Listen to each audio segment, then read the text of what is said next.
და განიკითხავს გულის ზრახვებს თუ აზრებს და არ არსებობს ქმნილება დაფარული რომ იყოს მისთვის.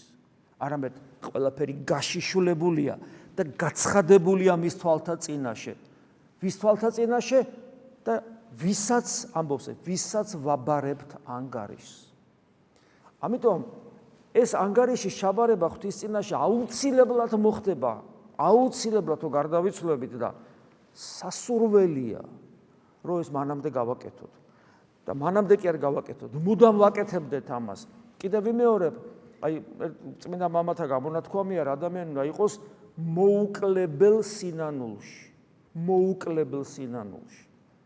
აი მოუკლებელი ლოცვა, რო ამბობს პავლე მოციქული, ეს იგივეა მოუკლებელი სინანული, იმიტომ რომ ლოცვა სინანულის გარეშე უბრალოდ დემონური მეტყველებაა, მეტი არაფერი.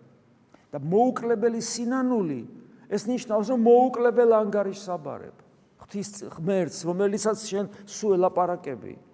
ელაპარაკები არასრულ ფასოვნების კომპლექსით შეპყრობილი, ვიღაცა შეიძლება ასე ეგონოს.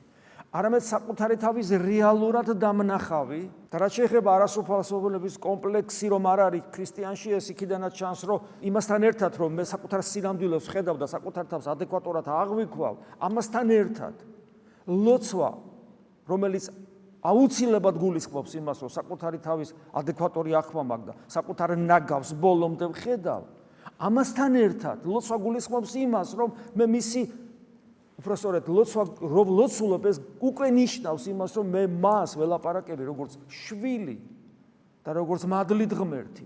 სად იქნება აქ არასრულ ფასოვნების კომპლექსი?